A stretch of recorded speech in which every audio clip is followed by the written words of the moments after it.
আসসালামু আলাইকুম প্রিয় দর্শক, আপনাদের সকলকে আমন্ত্রণ জানাচ্ছি। হঠাৎ করেই সাবেক উপদেষ্টা আলোচিত বিতর্কিত গত অন্তর্বর্তীকালীন সরকারের সাবেক উপদেষ্টা সৈয়দ রেজওয়ানা হাসান এবং সাবেক নিরাপত্তা উপদেষ্টা এবং বর্তমানে পররাষ্ট্রমন্ত্রী ডক্টর খলিলুর রহমানকে নিয়ে জামাতে ইসলামী মাঠে বিক্ষোভ পর্যন্ত করছে। তাদের অভিযোগ ইলেকশন ইঞ্জিনিয়ারিং এ সৈয়দ রেজওয়ানা জড়িত। সৈয়দ রেজওয়ানার একটি বক্তব্য করে এবং খলিলুর রহমানকে নিয়ে এই মন্ত্রী হওয়ার পরে এবং তিনি যখন নিরাপত্তা উপদেষ্টা ছিলেন তখন বিএনপির অবজেকশন ছিল, জামাতের কোন অবজেকশন তখন দেখা যায়নি।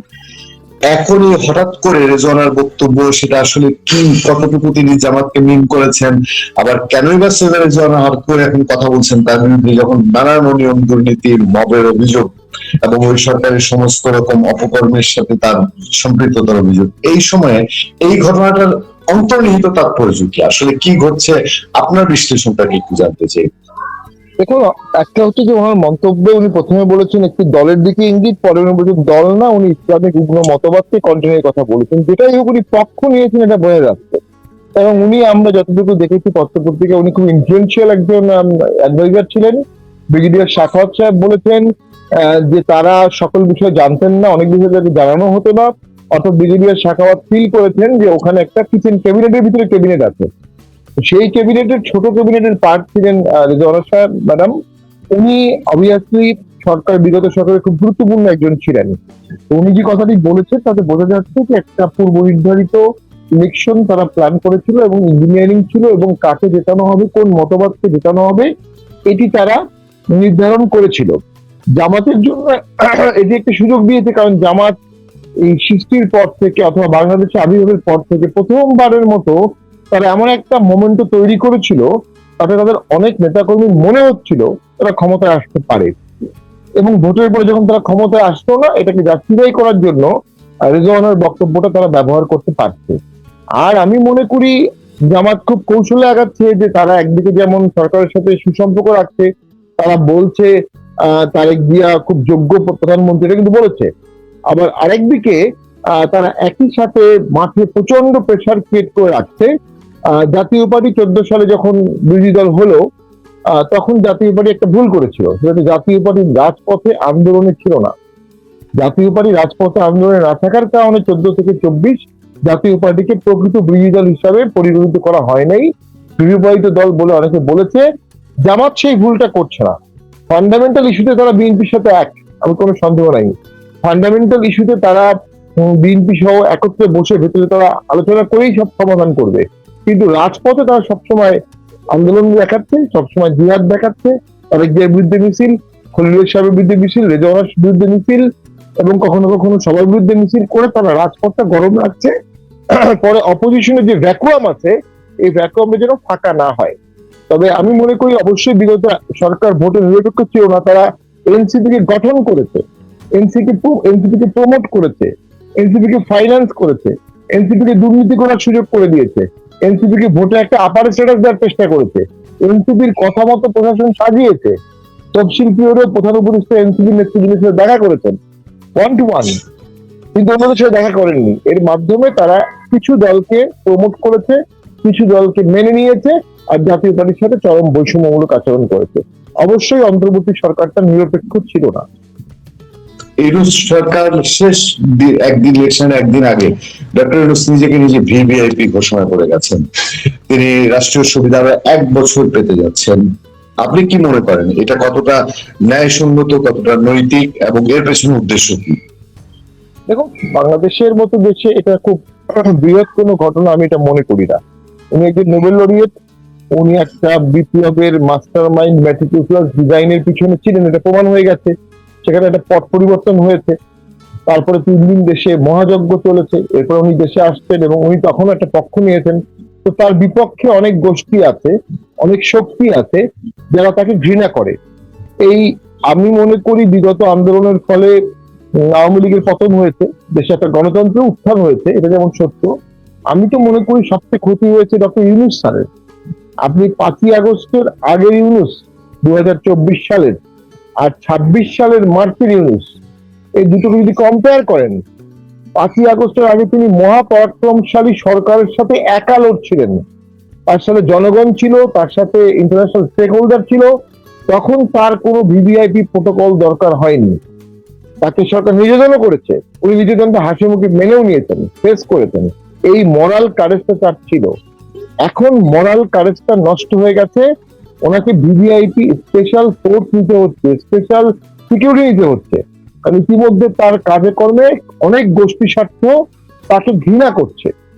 এটি তার জন্য একটা বিশাল বড় বিপর্যয়, যে মানুষটিকে বাংলাদেশে কেউ ঘৃণা করতো না। 5ই আগস্টের আগে তাকে কেউ পছন্দ করতো, কেউ একটু অপছন্দ করতো, কেউ তার অন্ধভক্ত ছিল, কেউ তার প্রতি সিম্পাথাইজ ছিল, তাকে বারবার অপমান করা হচ্ছে, কিন্তু বাংলাদেশ তাকে ঘৃণা করতে এমন মানুষ ছিল না। এখন আস্তে আস্তে একটা ঘৃণার গোষ্ঠী তৈরি হয়ে গেছে, যারা তাকে এবং তার সঙ্গীকে পৃথিবীর যেখানে পাবে সেখানে অপদস্থ করবে। এই পরিবেশটা সৃষ্টি হলো কেন? এই পরিবেশটাকে অ্যাভয়েড করা যেত না? ডক্টর ইউনূস স্যার এই পরিবেশটা অ্যাভয়েড করতে চান নাই, যে কারণে তাকে ভিভিআইপি সিকিউরিটি প্রোটোকল নিতে হচ্ছে। এবার আমি এটাকে অন্যায় বলবো না, একজন চিফ অ্যাডভাইজার, একজন নোবেল লরিয়েট এত কিছুর পরে এটুকু নিতে পারে, কিন্তু আমি খুব অন্যায় বলবো না, কারণ তার মবেরও ভয় আছে। তার আমলে অসংখ্য মব হয়েছে, উনি ঠেকাতে পারেননি, এখন তিনি ক্ষমতার বাইরে, এখন তার বিরুদ্ধে মব হলে তাকে পুলিশ আস্তে আস্তে অপদস্থ করলে কে ঠেকাবে? তো এটা আমি অযৌক্তিক মনে করছি না। তবে ওই যে এরশাদ স্যারকে কিন্তু দেখতাম, উনি বিভিন্ন জেলা শহরে যেতেন, সকালবেলা ঘুম থেকে উঠে সবাইকে রেখে একা একা উনি হাঁটতেন, একা চায়ের দোকানে, পানের দোকানে হাসতেন, কথা বলতেন, হাত নাড়তেন, তার তো কোনো ভয় ছিল না। তো ওই রাজনীতিবিদরা যখন ওই জায়গাটায় উত্থান যেতে পারবে, তখনই সে রাজনীতিবিদ। ইউনূস স্যার কোনো রাজনীতিবিদ নয়, উনি অ্যাপলিটিক্যাল মানুষ। জি। সাহেব ভাই, একটা খুব ভয়ঙ্কর বিপদের আছেন, সেটা হচ্ছে ইরান যুদ্ধের এফেক্ট। আমরা অনেকেই ইতিমধ্যে বুঝতে পারছি যদি দীর্ঘায়িত হয় কি হতে পারে। যাতে অনেকভাবে বিভক্ত, আওয়ামী লীগ নাই, জামাত কখন কি করে সেটা বোঝা খুব মুশকিল হয়। তারেক রহমান প্রথমবারের মতন প্রধানমন্ত্রী, জাতীয় পার্টি এবার নির্বাচনে একটি আসনেও জিততে পারেনি, অনেক প্রশ্ন আছে সেখানে।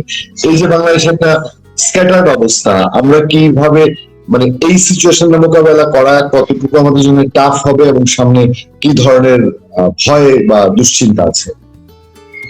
আমি ইরান যুদ্ধের প্রভাব হিসাবে বাংলাদেশে যেটা দেখছি, কাল থেকে লম্বা লাইন, পেট্রোল লাইন, এটা ভয়ঙ্কর ব্যাপার। এবং পেট্রোল পাম্প গুলো তেল দিতে পারছে না, 50 লিটার ছেড়ে 5 লিটার দিচ্ছে, 10 লিটার ছেড়ে 2 লিটার দিচ্ছে। এটা একটা প্যানিক সিচুয়েশন হয়ে গেছে।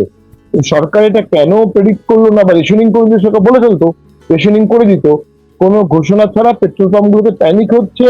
এবং একবার যদি তেলের কারণে আমাদের টাকাটা বন্ধ হয়ে যায়, আমাদের মোবিলিটি বন্ধ হয়ে যায়, মোবিলিটি স্তব্ধ হয়ে যায়, এইখান থেকে কিন্তু দেশ আর বেরোতে পারবে না। দেশে তখন খাদ্য সংকট হবে, দেশে তখন সবজির দাম বাড়বে, সবজি পচে যাবে, মাছ পচে যাবে, মাছের দাম বাড়বে, চালের দাম বাড়বে। এইখানে তেলের ম্যানেজমেন্টে আমার মনে হচ্ছে সরকারের কিছুটা পূর্ব নির্ধারিত কোনো পদক্ষেপ দেখতে পাচ্ছি না। ইরান যুদ্ধের ফলাফল যেটা হবে, সবচেয়ে খারাপ ফলাফল যেটা হবে, সেটা হচ্ছে হরমুজ প্রণালী যদি আরো দীর্ঘদিন বন্ধ থাকে, তাহলে আমাদের এই তেলগুলো আসা বন্ধ হয়ে যাবে, এটা বাংলাদেশ ইম্প্যাক্ট করবে। এই মুহূর্তে বাংলাদেশের ইন্টারন্যাশনাল ট্রেডে গার্মেন্টসটা এফেক্ট হতে পারে। যখন যুদ্ধ হয় তখন মানুষ কাপড় কেনে না, প্রোডাক্ট কেনে না, শিপমেন্ট ক্যান্সেল হয়, নতুন শিপমেন্ট আসে না, এটা আমাদের গার্মেন্টস একটু ইম্প্যাক্ট ফেলবে। আরেকটা জিনিস আমার স্বচ্ছ স্বচ্ছ চিন্তা, স্বচ্ছ ঘোষণা চাই, সমস্ত দায় দেনা পরিশোধ করে আমাদের এখন রিজার্ভ কত আছে। এই প্রশ্নের উত্তর আমরা আওয়ামী লীগের আমলেও পাইনি, ইউনূস সরকারের আমলে আমরা দেখেছিলাম 30 বিলিয়নে বেড়েছে রিজার্ভ, কিন্তু আসলে দায় কতটুকু আছে এটা আমাদের জানতে হবে, এবং সেটা অনুযায়ী আমাদের ইম্পোর্ট ক্যালকুলেশন করতে হবে। কত টাকা রিজার্ভ আছে, কত টাকা রিজার্ভ যোগ হতে পারে, কত টাকা ইম্পোর্ট লাগবে, এটার একটা সূক্ষ্ম ছেঁড়া বিশ্লেষণ করে তারপরে ইম্পোর্টে যেতে হবে। তো নতুন সরকারের জন্য চ্যালেঞ্জ হচ্ছে, এক রাজনৈতিক সমঝোতা নাই, সংসদটা এক পেশে, জামাত বিএনপি 17 বছরের নির্যাতিত বন্ধু, বা আমরা বলবো 91 সাল থেকে নির্ধারিত বন্ধু, শুধুমাত্র 96 ভোট ছাড়া বাকি সবসময় জামাত বিএনপি একত্রেই ভোট করেছে, মোরাললেস 91 পর থেকে। তো সেই পরীক্ষিত দুটো দল, বন্ধু প্রতিনিধি দল, একটি দল সরকারি দলে, একটি দল বিরোধী দলে, তারা যতই মাঠে কম্পিটিশন দেখাক, কনফ্লিক্ট দেখাক, এটা আর্টিফিশিয়াল। তো এর বাইরে বিশাল দল হিসাবে অবশ্যই জাতীয় পার্টি এবং আওয়ামী লীগের একাংশ, আওয়ামী লীগ নিষিদ্ধ হওয়ার কারণে তারাও নাই, অর্থাৎ সংসদটি প্রতিনিধিত্বশীল হয়নি। প্রতিনিধিত্বশীল ছাড়া একটি সরকার দিয়ে অর্থনৈতিক এবং রাজনৈতিক সংকট মোকাবেলা করতে গেলে জনাব তারেক জিয়াকে সংসদের বাইরেও চিন্তা করতে হবে, এবং সে বিষয়ে খুব বেশি সময়ও তার হাতে নাই। জনাব তারেক জিয়ার জন্য সবচেয়ে বড় সমস্যা হবে, উনি প্রথমবারের প্রাইম মিনিস্টার হওয়ার সাথে সাথেই তাকে এমন কিছু সিদ্ধান্ত নিতে হবে যেটা তাকে জনপ্রিয়তা নষ্ট করতে পারে, কিন্তু দেশের স্বার্থে নিতে হতে পারে। ঠিক ওই ধরনের সাহসী মনোভাব পদক্ষেপ চিফ পপুলিজমের বাইরে উনি আসতে পারবেন কিনা, এটা ইয়েট টু সি। সেভাবে খুব আলোচিত ইস্যু আওয়ামী লীগ। বলা হয় যে গত নির্বাচনে আওয়ামী লীগের একটা বড় যারা গেছেন সেন্টারে ভোট বিএনপি কে দিয়েছে, যদি না পেতো বিএনপি তো পাশ করতো না। এই গত 10-15-20 দিন এই সরকার আসার পরে যে কালচারটা দেখতে পাচ্ছেন না, ধরেন আওয়ামী লীগের লোকজন কিছু কিছু যাবেন হচ্ছে, কিছু কিছু জায়গায় অফিস খুলছে, বাট আওয়ামী লীগের নিষেধাজ্ঞা প্রত্যাহার আপনারা যেটা চান, বিএনপিও বলে তারা কোন দল নিষিদ্ধের পক্ষে না, কিন্তু নিষেধাজ্ঞা প্রত্যাহার বিষয়ে অথবা নিষেধাজ্ঞা উঠে যাবে কিনা, কবে থেকে আওয়ামী লীগ রেগুলার পলিটিক্স আসবে, এর উপরে কোনো স্পষ্ট ধারণা পাওয়া যাচ্ছে না। আওয়ামী লীগ নিয়ে বর্তমান সরকারের অ্যাটিটিউডটা কি বলে আপনারা মনে করছেন, আর কি হওয়া উচিত? দেখুন, ইউনূস সরকারের আমলে ইউনূস সরকারের তীব্র জামাত প্রীতি ছিল, যদিও ভোটের রেজাল্টে জামাত জিতেনি, বা তাদের জামাত প্রীতি ছিল। জামাতকে সুবিধা করে দেওয়ার জন্য তারা সমস্ত ছাত্র সংসদে ইলেকশন করেছে, সমস্ত বিশ্ববিদ্যালয়ের ভিসি জামাত ঘেঁষা ছিল, এবং বিএনপি ভুল করেছিল, ছাত্র সংসদের নির্বাচনগুলো তারা রাজি হয়েছিল। ফলে সংসদের চারদিকে যত বিশ্ববিদ্যালয় আছে, যত বড় বড় শিক্ষা প্রতিষ্ঠান আছে, প্রায় সবগুলো শিবিরের একচ্ছত্র আধিপত্য আছে। যখনই জনাব তারেক জিয়া আওয়ামী লীগের ব্যান্ড লিফট করার কথা বলবেন, এই বিশ্ববিদ্যালয়ের ছাত্ররা হয়তোবা তার বিরুদ্ধে আন্দোলনে নেমে যাবে। কিন্তু আমি মনে করি যদি আজকে জামাত ক্ষমতায় আসতো, জামাতও একই কাজ করতো, আওয়ামী লীগের ব্যান্ড লিফট করতো। সেক্ষেত্রে আমরা মনে করি একটা হতে পারে যে, তবে ওই আওয়ামী লীগ ফিরে আসার ব্যাপারে জামাত এবং বিএনপি মিলে এই কৌশলটা নিবে বলে আমার ধারণা। সেটা গোপন কৌশল হতে পারে, যে আওয়ামী লীগকে ফিরতে দিলে খুব ছোট পরিসরে, অথবা 2 বছর পরে, অথবা আওয়ামী লীগ ফিরলে জামাত বিএনপি একসাথে হয়ে যাবে। এই ধরনের কিছু অভ্যন্তরীণ কৌশল আমার মনে হয় জামাত বিএনপি এই বিষয়ে অন্তত নেবে। আপনি জানেন যে প্রেসিডেন্ট নিয়ে একটা তুলকালাম কাণ্ড করেছে, প্রেসিডেন্ট অনেক কথা ফ্ল্যাশ করেছেন, আরো হয়তো করবেন কি করবেন না জানি না, কিন্তু হঠাৎ করে প্রেসিডেন্টের ইস্যুতে আর কারো কোনো প্রতিক্রিয়া নেই, যেমন আপনারাও কোনো প্রতিক্রিয়া দেখেননি, বিএনপির তেমন কোনো রিয়েকশন, নেগেটিভ রিয়েকশন নাই, কিন্তু জামাত এবং এনসিপি খুব নেগেটিভ রিয়েকশন দেখিয়েছে। প্রেসিডেন্ট কেন এগুলো বলছেন, এরপরে প্রেসিডেন্ট ইন্টারভিউ দেওয়ার পরে তার অভিশংসন চাই, তার গ্রেফতার চাই, কেন জামাত এবং এনসিপি প্রেসিডেন্ট নিয়ে এত রিয়েকশন দেখাচ্ছে, কি মনে হয় আপনার? একটা হচ্ছে যে প্রেসিডেন্ট একটা সাক্ষাৎকার দিয়েছে, এই সাক্ষাৎকারটা দেয়াটা কতটা যৌক্তিক আমি জানি না, তবে উনি প্রথমে একটা হিস্ট্রিক্যাল কনটেক্সটে তার ভূমিকা, তার মতামত জানিয়ে দিয়েছে। সরকার গঠন হওয়ার পরে তার কিন্তু আর সাক্ষাৎকার দেওয়ার সুযোগ নেই। সরকার গঠন হয়ে যাওয়ার পরে হি ইজ এ সিরিমোনিয়াল হেড। এখন তাকে সরকার যে বক্তব্য লিখে দিল, ওনাকে সাংবিধানিক ভাবে ওই বক্তব্যই পড়তে হবে। এই যে রাষ্ট্রপতি ভাষণ দেবেন কিনা প্রথম অধিবেশনে, এটা তো 1000 বছরের কনভেনশন, এবং এটা অতীতেও ডিসপুট এসেছিল। শাহাবুদ্দিন সাহেবকে নিয়ে এসেছিল 2001 সালে, উনি কিন্তু ভাষণ দিয়েছেন, যে ভাষণটা সেই সময় বিরোধী দল আওয়ামী লীগ প্রত্যাঘাত করেছিল, যে আমাদের দলের মনোনীত একজন রাষ্ট্রপতি শাহাবুদ্দিন সাহেব জাস্টিস, উনি বিএনপি আসার সাথে সাথে বিএনপির ভাষায় বক্তব্য দিলেন কেন? কিন্তু আসলে ওনার কিছু করার নেই, ওখানে ক্যাবিনেট যা লিখে দেবে ওনাকে সংসদে তাই পড়তে হবে। 2008 সালে আওয়ামী লীগ আসার পর ইয়াজউদ্দিন সাহেবও বক্তব্য দিলেন, উনিও কিন্তু বিএনপির আমলে অ্যাপয়েন্টেড, কেয়ারটেকার সময় কেয়ারটেকার পারপাস সার্ভ করেছেন, আওয়ামী লীগের সময় এসে আওয়ামী লীগের পারপাস সার্ভ করেছেন। রাষ্ট্রপতির কোনো বিকল্প নাই দেশের স্বার্থে।